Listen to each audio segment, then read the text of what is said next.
রেওয়া মিল অধ্যায়ের কোন সৃজনশীল যখন আপনারা সমাধান করতে যান তখন কিন্তু দুইটা জায়গার মধ্যে কোন কোন দফা রেওয়া মিলের অন্তর্ভুক্ত হবে না, দুইটা জায়গার মধ্যে কিন্তু এই বিষয়টা আমাদের কাজে লাগে। প্রথমত হচ্ছে ক নাম্বার প্রশ্নে হরহামেশাই কিন্তু একটা প্রশ্ন আসে, সেটা হচ্ছে কোন কোন দফাগুলো রেওয়া মিলে অন্তর্ভুক্ত হবে না, এমন সব দফার মোট পরিমাণ দেখাও।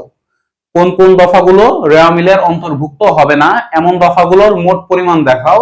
এই ধরনের প্রশ্ন কিন্তু হরহামেশাই আমাদের ক নাম্বার প্রশ্নে আসে। এই গেল একটা। দ্বিতীয়ত হচ্ছে রেওয়া মিল যখন আমরা করতে যাই, অর্থাৎ রেওয়া মিল অধ্যায়ের প্রধান যে অঙ্ক, আমরা যখন রেওয়া মিল প্রস্তুত করতে যাই তখন কিন্তু আমাদের মাস্ট জানতে হয় যে কোন কোন দফাগুলো রেওয়া মিলের অন্তর্ভুক্ত হবে না। তো আজকে এই ইম্পর্টেন্ট একটা টপিক নিয়ে উপস্থিত হলাম ক্লাসে। প্রিয় শিক্ষার্থী, আমরা আজকের এই ক্লাসে শিখে নিব যে কোন কোন দফাগুলো রেওয়া মিলের অন্তর্ভুক্ত হবে না। তো চলুন চলে যাওয়া যাক হোয়াইট বোর্ডে। যে সকল দফাগুলো রেওয়া মিলে অন্তর্ভুক্ত হবে না, প্রথমে হচ্ছে প্রারম্ভিক নগদ, প্রারম্ভিক ব্যাংক জমা। 2 নাম্বার প্রারম্ভিক প্রাপ্য হিসাব, প্রারম্ভিক প্রদেয় হিসাব। 3 নাম্বার সমাপনী মজুত পণ্য, সমাপনী মণিহারি।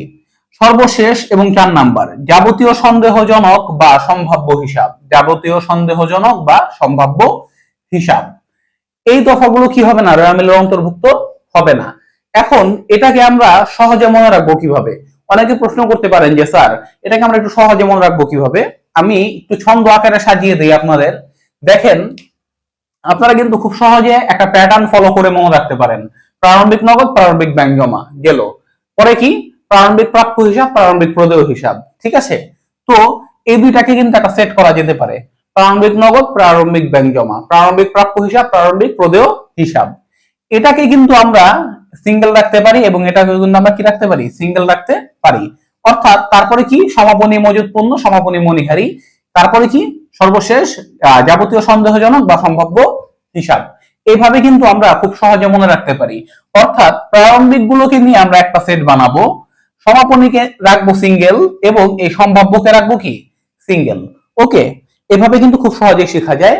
যেমন প্রারম্ভিক নগদ, প্রারম্ভিক ব্যাংক জমা, প্রারম্ভিক প্রাপ্য হিসাব, প্রারম্ভিক প্রদেয় হিসাব। তারপরে কি? সমাপনী মজুত পণ্য, সমাপনী মণিহারি। সর্বশেষ যাবতীয় সন্দেহজনক বা সম্ভাব্য হিসাব, যাবতীয় সন্দেহজনক বা সম্ভাব্য হিসাব। আমরা আরো একটাবার রিপিট করি। প্রারম্ভিক নগদ, প্রারম্ভিক ব্যাংক জমা, প্রারম্ভিক প্রাপ্য হিসাব, প্রারম্ভিক প্রদেয় হিসাব। তারপরে কি? সমাপনী মজুত পণ্য, সমাপনী মণিহারি। সর্বশেষ সর্বশেষ আমাদের কি?